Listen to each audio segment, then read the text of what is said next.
It's great news, no question. It's a big impact for Islamic State. It's not surprising. It was bound to happen one day. He's been on the run for almost a decade. That's remarkable. Unfortunately, it doesn't mean the end of Islamic State.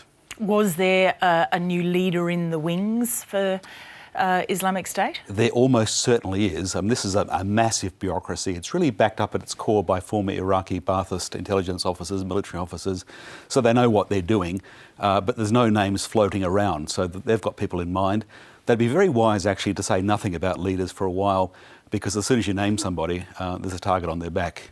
The surprise here is that they were hiding out in northwestern Syria. Yes, not an IS stronghold particularly. No, significantly it's outside, obviously, the government of Iraq, because it's Syria, and outside the Assad regime, so it's in rebel-held territory, the last spot left in those two countries. But it's al-Qaeda territory, and it's controlled by the Russians. Well, it has Russian air power and Turkish coordination, so counterintuitive.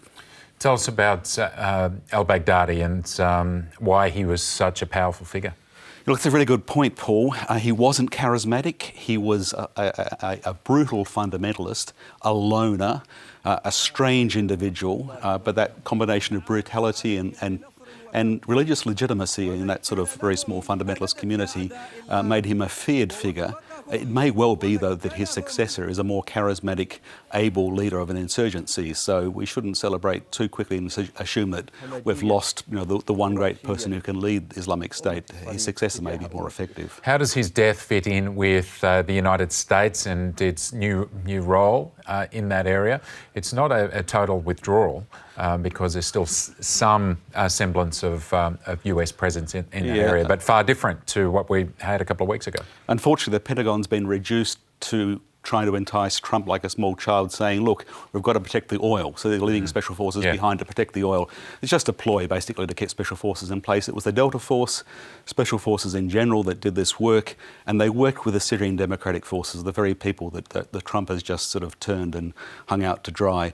Hopefully this might lead to a bit of rethinking on that policy, and it might be a stronger argument for keeping special forces in northern Syria, but it's deeply ironic that the very people who he betrayed are critical to success here. Was there any sign that he was hiding out with some of these escaped fighters that have gotten out of the prisons? Do we know anything more about that? We get the sense that there are other Islamic leaders, Islamic State leaders in northwestern Syria, in that al-Qaeda controlled area, which is counterintuitive.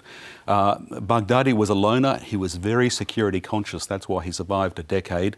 It was the detection and arrest of one of his couriers and one of his wives back, we think, in July, that led them to tracking down a acacia material in a desert location, which led to the coordinates of his safe house.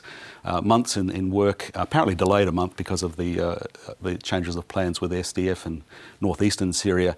But he was by himself with a small group of leaders. Separately, the IS spokesperson, al-Muhajir, was killed hours later, but not in that same location, in Aleppo further east, also very near the Turkish border, which is a significant factor. Greg, how do you view the celebration of these moments? We saw it with Osama bin Laden from America and now with al-Baghdadi. Should we read anything into this? Is America right to say things like Donald Trump did about how this person died and so on? Even to flag it on Twitter. Yeah, there's some important lessons here, Paul. I mean, President Trump started well with that press conference, but got increasingly bizarre. Talking in a way that actually leads to some people sympathising with Baghdadi is very unwise, to say the least. It's important to praise the special forces, but also the CIA and the intelligence community, which of course Trump has been bagging. It's also very important to give credit to the Syrian Democratic Forces, but he started off by praising the Russians and the Turks. So he got it all, back to front. Does any of that matter, though? It might not make anyone in the world view Donald Trump any differently. No, I suppose it doesn't really matter in one sense, but I think triumphalism and saying we've destroyed Islamic State is always dangerous, underestimating their capacity. They're already regenerating. We saw that with the death of bin Laden, of course. And secondly, anything which allows this man to be framed as some kind of martyr when he was a murderous brute is very unwise. We should be very cautious about playing into the hands of the sort of masterful spin masters and propagandists that are there with Islamic State. And also, of course, on a domestic political front, the fact that anything keeps placing Donald Trump closer to the Russians does not look good. Nancy Pelosi upset that the Russians knew that this was happening, but she didn't. I mean, it all plays into that. Greg Barton, thank you so much for coming in. Your analysis is always fantastic to have, especially on a day like today. Thanks, Cheers. Thank you.